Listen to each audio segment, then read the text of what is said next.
up, dude? Welcome to the Boss Up Ball Out Podcast, your home for organic debate about Detroit Lions news and rumors.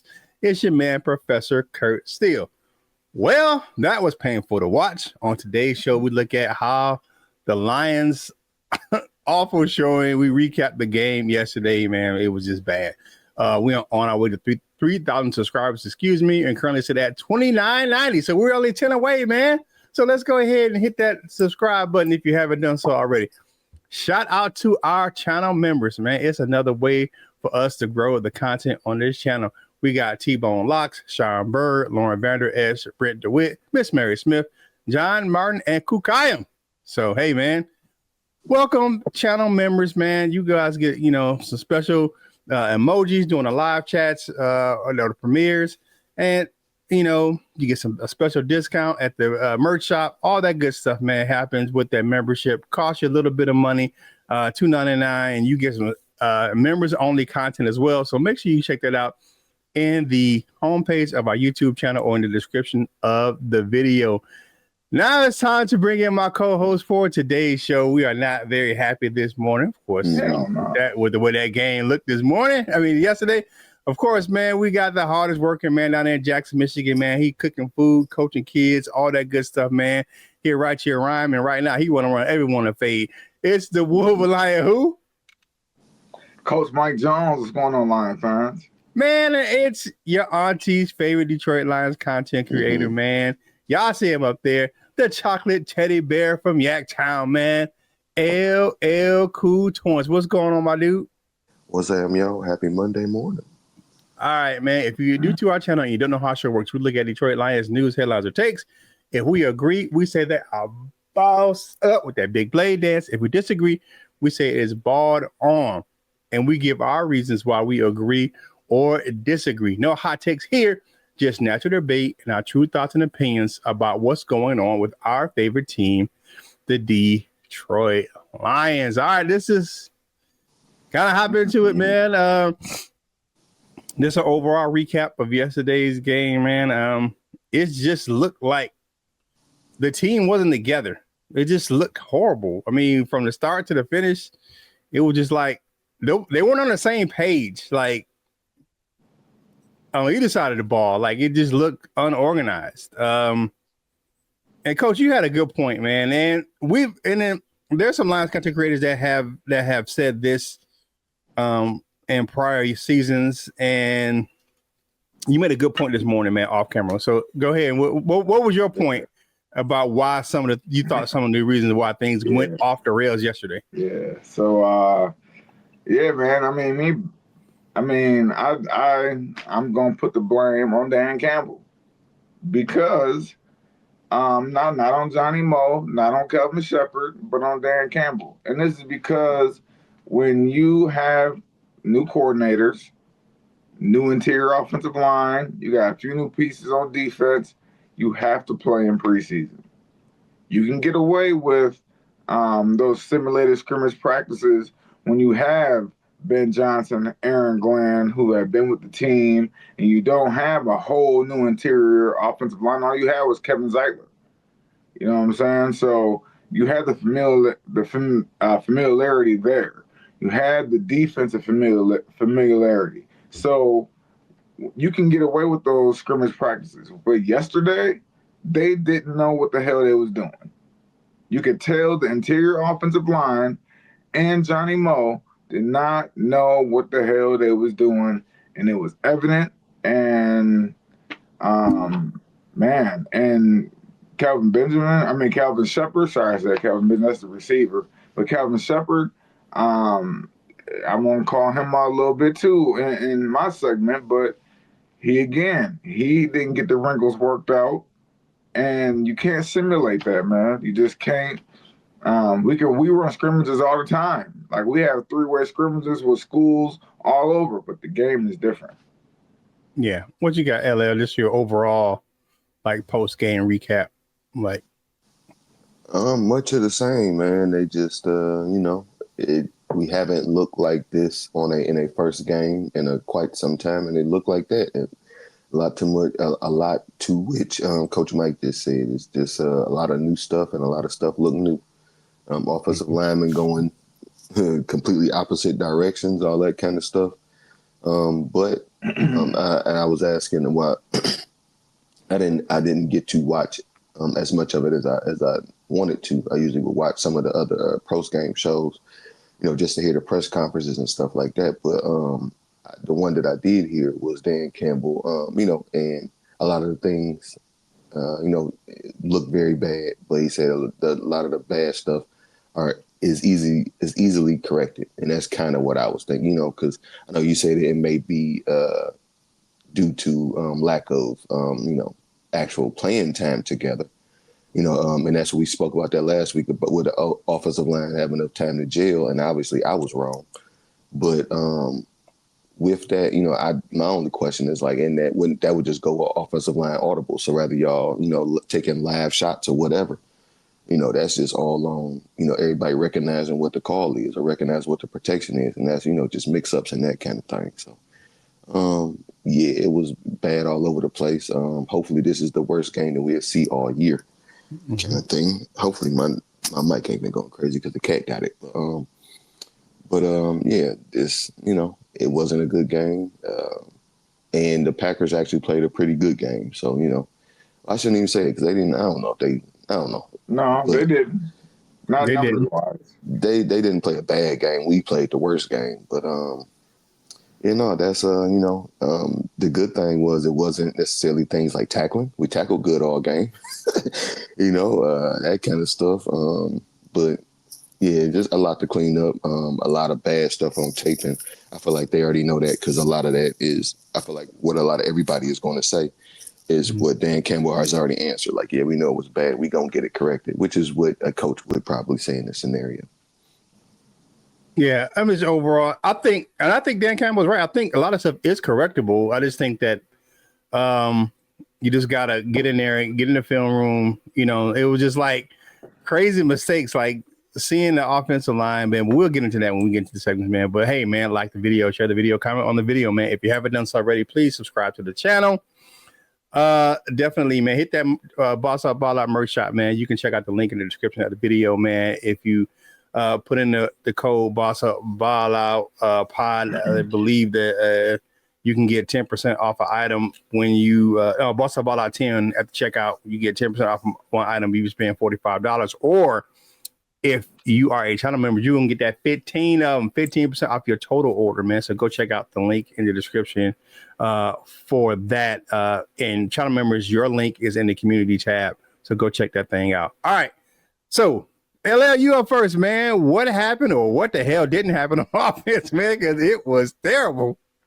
Right. I feel like it got worse throughout the game. Early on, it wasn't necessarily that bad. They was getting some push in the run game. They was actually able to make some, plays. It was, it just wasn't coming together like the actual. It looked like the Packers defense was actually came to play. Not because I don't want to put all the blame on us and everything. Like, the Packers defense did play a pretty good game, so that's kind of what it was looking like. But we were making some moves. We was getting it figured out, and I still have full faith. Like, all right, cool. You know what I'm saying? They gonna eventually get everything on the track. It's gonna start to connect. We're gonna start to get some of them hits. We saw some of the same, which is St. Brown for first downs and stuff like that. But it seemed like as the game went on, they figured some stuff out, and we didn't. We got worse and worse as the game went on. At least that's my opinion. In the beginning, like, we didn't see the offensive line doing all that, all that crazy stuff. So by the end of the game, yeah, we saw them going complete opposite directions, just complete mix up and things like that. And that's usually it usually be a halftime adjustment or whatever, things would get better. It seemed like things got a little worse. A few penalties. One penalty that I do want to call out, and this is that's a defensive penalty. Never mind. But not just offensively. Yeah, it's looks like they didn't have a whole lot of time together, I guess. One of the things that I had complaints about was play calling. And I had put in the chat, Ben Johnson never left because it wasn't nothing going down the field. I was told that Johnny Moe was explosive. We didn't see nothing of the sort. We saw a lot of behind the line plays, a lot of screens, a lot of lateral throws, a lot of check downs, a lot of all that kind of stuff, a lot of drag routes, all that is pissing me off is what it did.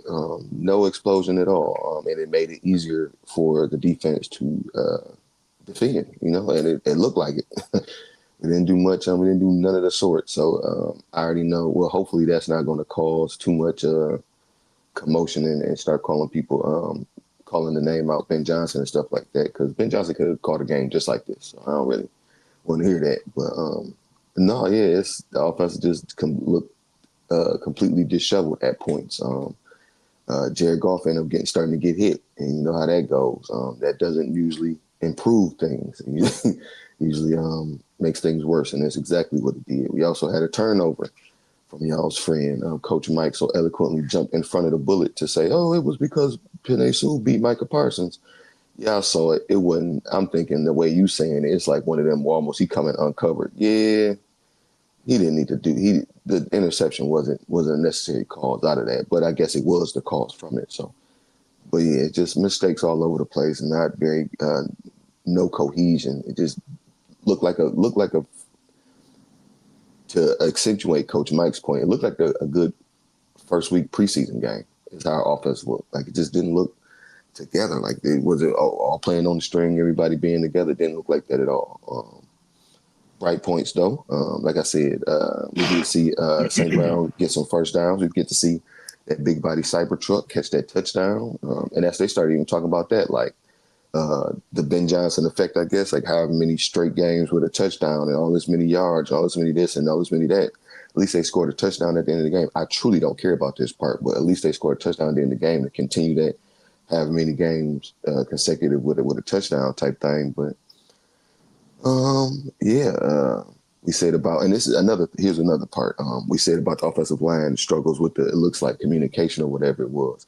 It wasn't even as simple, or it wasn't even as complicated as that. I saw Christian Mahogany being walked back into Jared Goff's lap pretty much. I don't know if you saw how many times you saw Mahogany like this was scooting backwards. He just being pushed backwards. And I saw Penei Sewell slip a couple times, so I won't necessarily say that they were out physical. Maybe they just had the wrong cleats on. I don't know, but yeah, I saw Mahogany get walked back. I saw Graham Glasgow get tossed around. Ratledge was trying to do some things. I would see like random. I would see a 6'9", like where the fuck? Like, where is he over there? But that kind of stuff. But yeah, the interior looked. For the most part, the whole offensive line looked bad. Penei Sewell didn't even look that great. Taylor Decker looked how he can look sometimes, man. And it's the age-old thing that we know about football. You got to win the trenches, and we did not.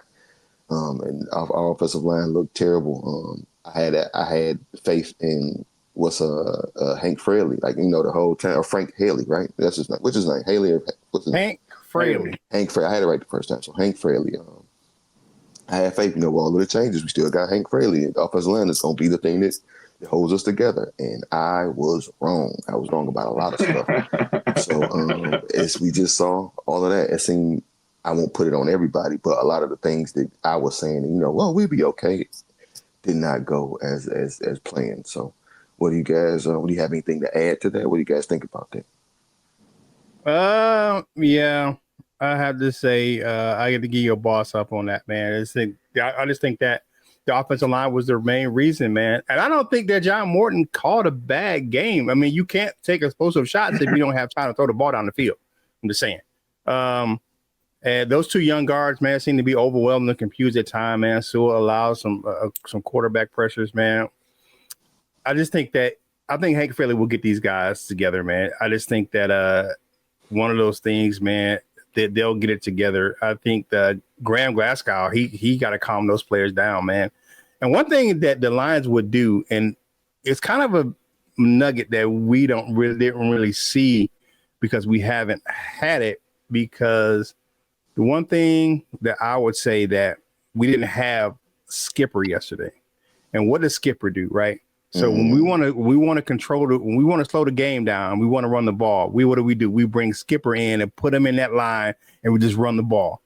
But we didn't have that yesterday. Jamarco Jones was out of the game, and you don't think you're going to do that because I don't think Giovanni Emmanuel has had those snaps to do that for that offensive line. So we didn't have that extra veteran tackle to come in there and put that guy and run the ball like that. Because what would we do if the offenses we need to run the ball? Guess what? We throw Skipper in there. We have a at the big tight end spot and run the damn ball. So didn't have that yesterday.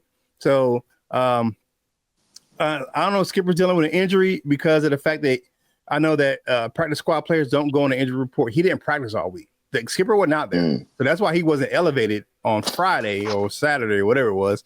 Like he wasn't out there. He wasn't practicing. When they put Jamarco Jones on IR, that left us down. So, but I think that, if the situation would have been a little bit different with the personnel, I think that would have been a way to calm that offensive line down and stick that big extra tackle on there as an extra tight end and run the ball that way. But what you got, Coach Jones? I mean, like the offensive line, it was it. That was the operation, man. You couldn't run the ball. You couldn't pass the ball because you didn't have time to take that. You didn't have time to take shots downfield because of the fact that he didn't have the time.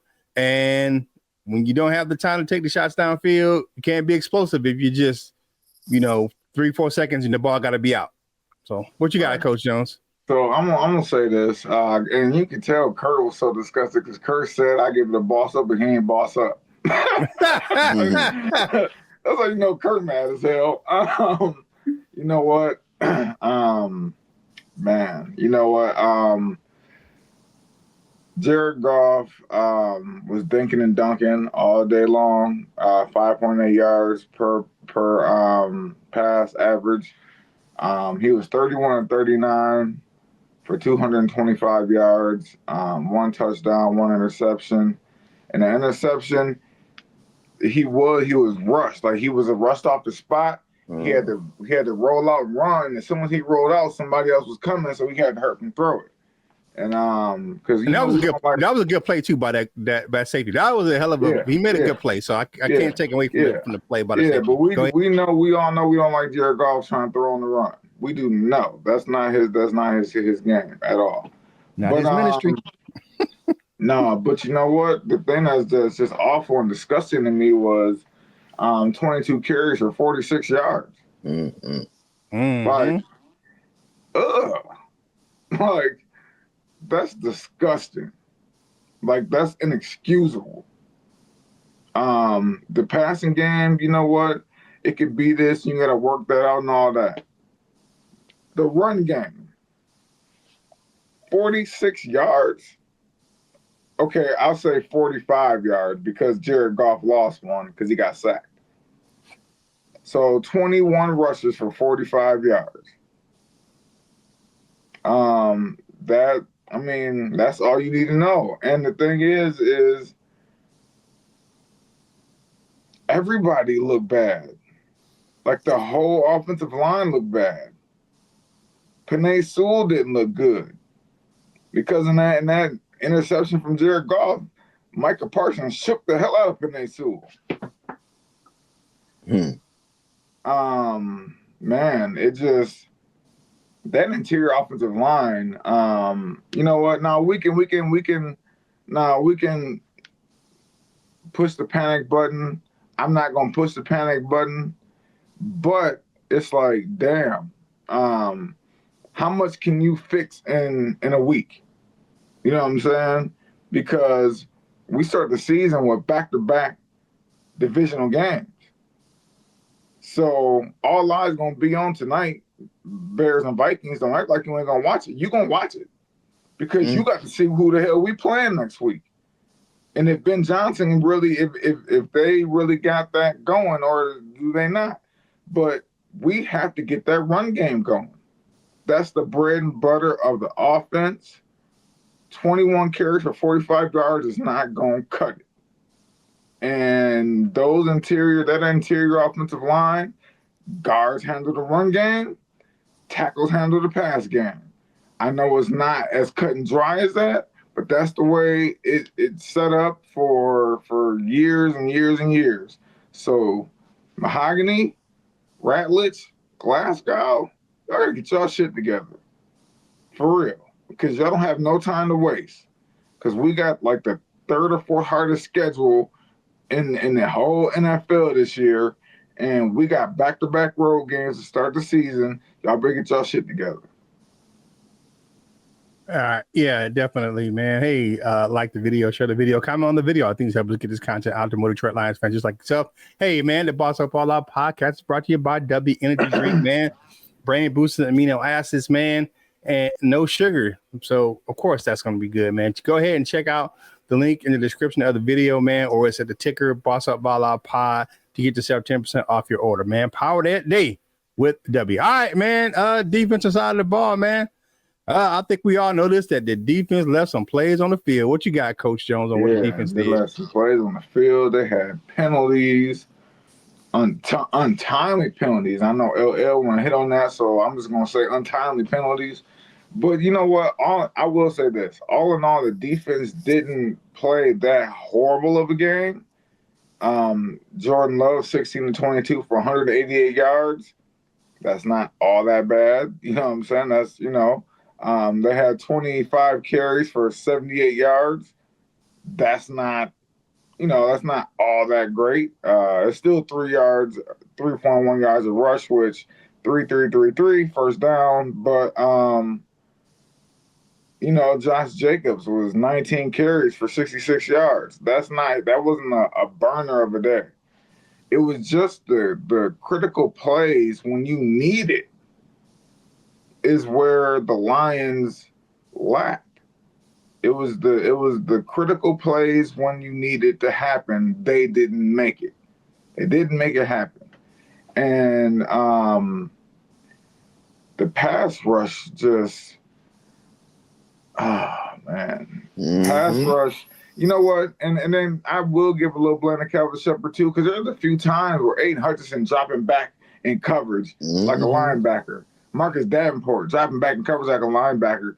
Why were you doing that when Jordan Love had all goddamn day to throw? Send the pressure.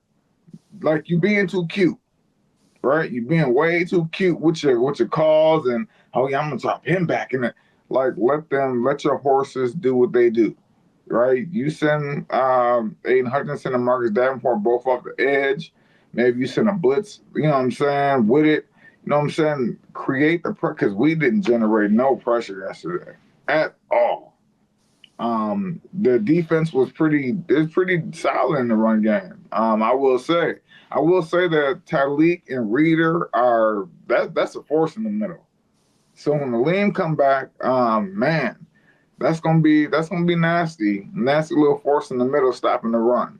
But that pass rush, us dropping the ball on Zadarius Smith is evident. I don't know agree with that at all. I don't agree. I'm gonna get. Well, we'll go ahead and finish, and I'll come back. All the voices coming from the background. I will come back with that. Voices coming from the background. But you know what? It's just that I don't know if it's because we only had a couple of true defensive ends, or if it was the scheme, but we just couldn't get pressure on Jordan Love. He was chilling. Like Jordan Love was smiling and shit. Like, man, like I don't like that. As a D-line coach, I do not like that we did not get pressure on Jordan Love. I don't know if we need to dial up more blitzes, if we need to stop trying to drop our D ends back and coverage and just pin their ears back and go get him, man. And then in the first half, Terry Arnold was getting cooked. Terry Arnold was getting cooked. I know he didn't come back. I don't believe in the second half because he had I don't know what he had, but groin injury, burns. But but the thing is also is Terry Arnold was playing outside coverage, and then the route will be inside. So now he's behind. You know what I'm saying? And then when Terry Arnold jumped inside, the route went outside. And I don't know if there was like something that they called when they seen him lined up, and they said, okay. And then they made the call, okay, well, you're going to the sideline, or okay, you're going in towards the field, because they seen how he was lined up. But he did not look, man, it was a rough game for him too, man. And and Kelvin Shepard, it was you gotta learn, I guess. And like I said, that goes back to me. We need preseason. When you have that many changes on the defense, you need preseason. But I'm gonna leave the rest of y'all, man. The penalties, untimely penalties too, man. We could have got off the field. Now I'll let you talk about that, LL. But it wasn't that bad defensively. It was just the key stops when we needed it didn't happen. So Yeah, I had to say the only thing about the Zarius Smith thing I don't agree with is that um, if you drop him back in coverage, that's just they come do the same thing. I think it was more scheme than it was personnel. right, And I agree with that 100% because I'll give you you could have had if you go drop Z back in the coverage, shit, it's gonna be the same thing. right, For real. I mean, like, what are you gonna do with that? As far as the defensive side of the ball, man, yeah, I that bringing that strategy back because we had a lot doing that Patricia era, man. When you were dropping those defensive ends in coverage, I'm like, yeah, no. My biggest issue is that the secondary communication was not great yesterday. It's like they weren't communicating. Like it was like even when you say Terry Arnold, man, there wasn't like no help over the top. They weren't like moving or like they weren't passing off routes correctly, and it was just that was bad. So that was my thing on the secondary. Like they didn't have enough communication, and then of course not getting enough pressure up front left them guys exposed. So if you're not communicating and you're not getting pressure, of course your secondary is going to get exposed. That they came out more aggressive in that third quarter. I think the big play for me that could have probably changed the whole direction of the game is Anzalone dropping an interception, man. That was like right in his hands. I'm like, and they like, dude, and we were nicely in the that would have been right in the red zone, like right outside the red zone in the Packers territory. So I'm like, but because that's one play we did get pressure on Jordan Love, and he just floated that ball and threw that ball to the doggone tight end, and the tight end went out, and the pass went in, and Anzalone had his hands on it, and I'm like, dude, you got to catch that, brother. You have to catch that. You know, you want to you want that, you want to recognize and get that big money, man. You know what I'm saying? Make the play, brother. Make the play, bro. The game. Yeah, that could have changed the whole complexity of that, especially the second half. So, what you got, LL? Yeah, that and that call back on the Brian Branch touch or interception with back breakers. One untimely penalty that was not called. It was whenever the drive. It was when they scored to go up. Was it 24? I think they ended up going up 24, whatever it was. When basically the dagger or whatever it is on that drive. We actually had him stop. I don't remember the exact play, but I remember Aiden Hutchinson being body slammed. Like you see him, like he go in, he try to spin. And my man, you see him. He grabbed him by his back and by his front, and then he pulls him down. No call, and I was like, dang.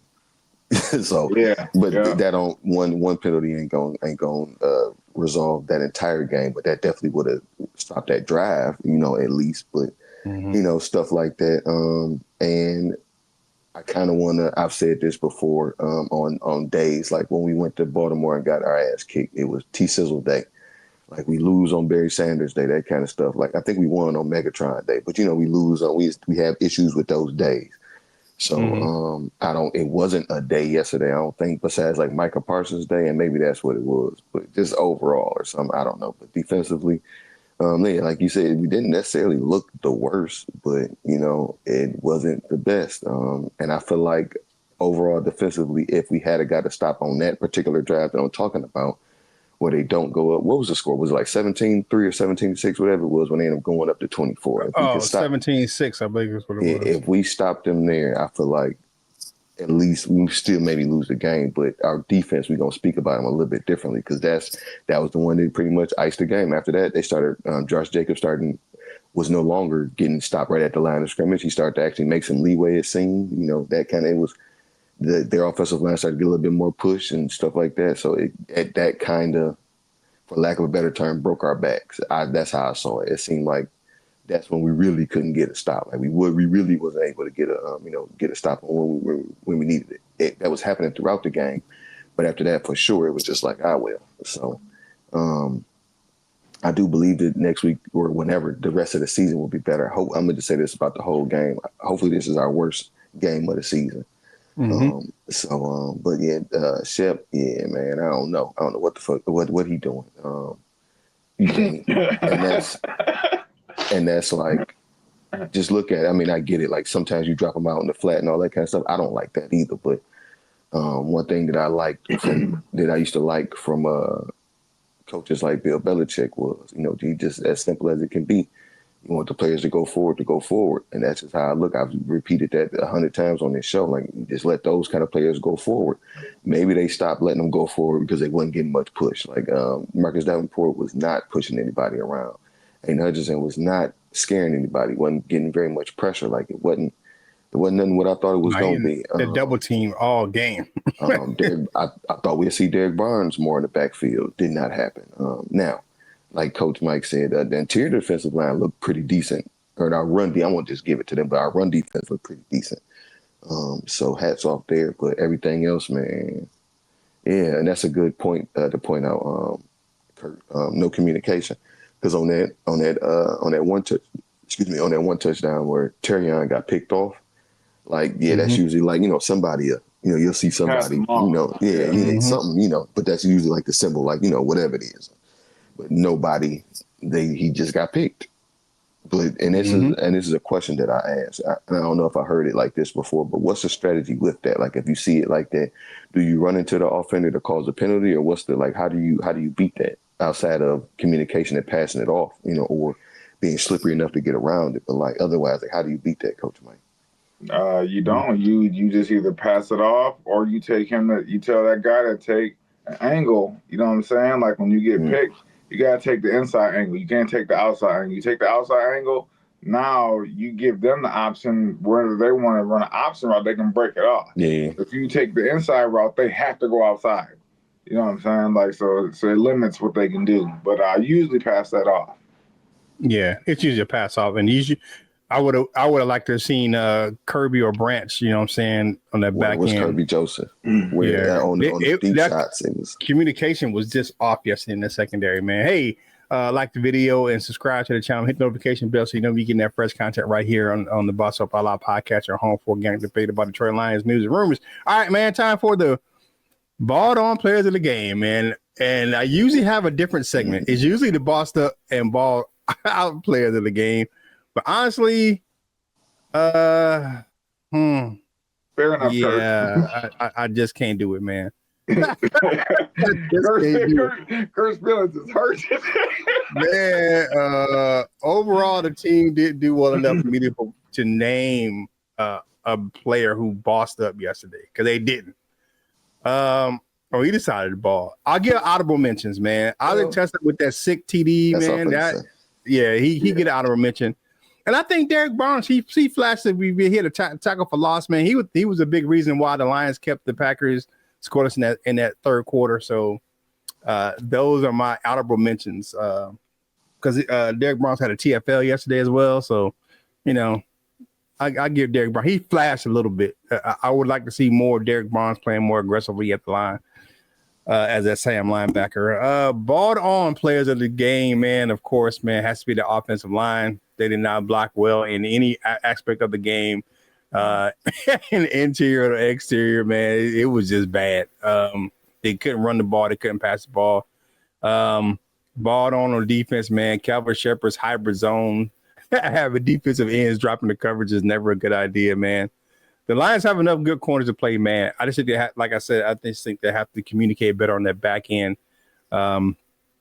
And just don't rely on the man coverage skills. I will end this by saying, honestly, not too worried about the defense overall. I just think that the offensive line needs to make some adjustments. And of course, the defense needs to communicate more and play more of attacking football. So those are my overalls. Players, balled on players of the game, man.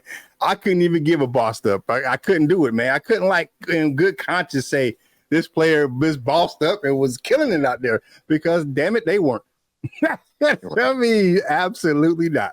So, but the honorable mentions, I say, like Tesla, man, that was a nasty catch, man, and to get his first TD like that way in Lambeau Field, that's pretty cool. And then I said Derek Barnes made some splash plays in that third quarter, man. I think when they started getting more aggressive, that's when Derek Barnes started to show up, man. So, yep, that's it. That's all I got, man. But you know what? I think that you know what we need to just quit holding Tesla back and let him take that number 3 spot. He seems like no matter when or what he's doing or what time he's playing, he always shined somewhere, some kind of facet, some kind of way. He shines. Get that boy on the field as a wide receiver 3. Khalif Raymond, you're returning punts unless we go for a wide. Like that's it. Yeah, I think I believe you. I say honest with you, Coach. I agree with you, man, because I think he will open up another aspect of the offense, man. Because you can't cover all those guys, man. He brings another element that Khalif Raymond does not. Well, Khalif Raymond is, he's short and he's fast, and what I'm saying, we know what he can do once he gets his hands on the ball, but. Yeah, we need that, and that would help with the explosive plays down the field, man, having Tesla in the lineup, man. So I agree with you 100%, man.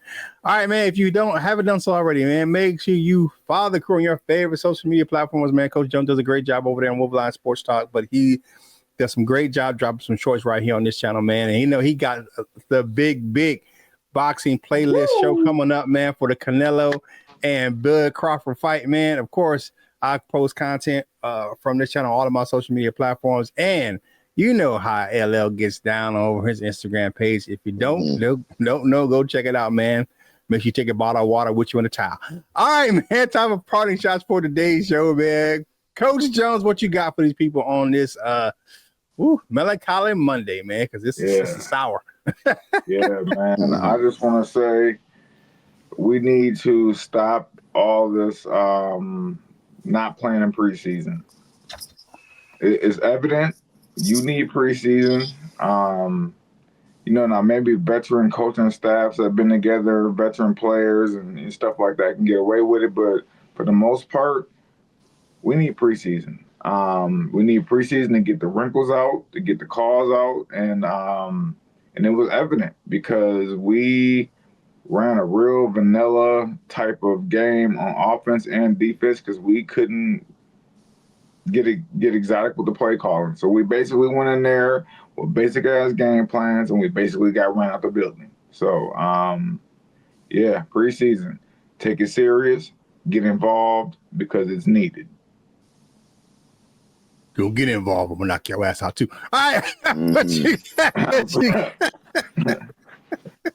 Well, happy Monday, everybody. I have a perfect excuse to why this happened. It was a full moon last night, so that's why the Lions happened. But, have a great rest of your day and rest of your week or whatever it is. Just don't let this one game get you down. Of course, if you watch ESPN or anything like that, you prepare to hear about this shit all damn, about this all week and probably for the rest of the season. Especially if Green Bay is any good, we won't never hear the end of that shit. But, enjoy the rest of your week. Pray for somebody and have a great one. Yeah, Green Bay is going to lose on Thursday. For me, it's one game, man. You know what I'm saying? I think I hope this is the worst game we have all season. I just think we look at it. I look at a lot of the things, man, that are correctable, and I think adjustments will be made. Dan Campbell will not rest on his laurels, and he will have his foot up Calvin Shepard and John Morton's ass all week. So we'll definitely be playing better next week, man. And good luck to the teams that are playing tonight, man. You know what I'm saying? Hopefully no one gets too injured. You know what I'm saying? Maybe a little tweak of ankle here. They out next week. You know what I'm saying? I'm just saying. You know what I'm saying? I'm just saying. But you know what I'm saying? It is what it is, man. I hope both teams lose tonight with a tie. So you know what I'm saying? It is what it is, man. Get them 50. You know what I'm saying? Get a half a win tonight. You know what I'm saying? Get a tie. But thank you for starting your week off with us right here on the Boss Up Ball Out podcast, your home for organic debate about Detroit Lions news and rumors. Man, if you're having a good Monday, because sometimes that's tough, especially on a day that we lose. That's always a tough Monday, man. But if you're having a good day, because sometimes you just got to get over it and have a good day. You got to let it, go off your back and keep going, because you can't let one thing stop you from having a good day. Please spread that joy, because, man, you never know when a small kind word can help change someone's outlook on life or their day. If you're not having a good day, please don't steal on else's joy. And of course, as always, whatever you do in life, you got to boss up, ball out, and be the best version of you that you can be. For my fellas, LL Cool Tones and Coach Mike Jones, this is Kurt Steele, and we will holla at you real soon.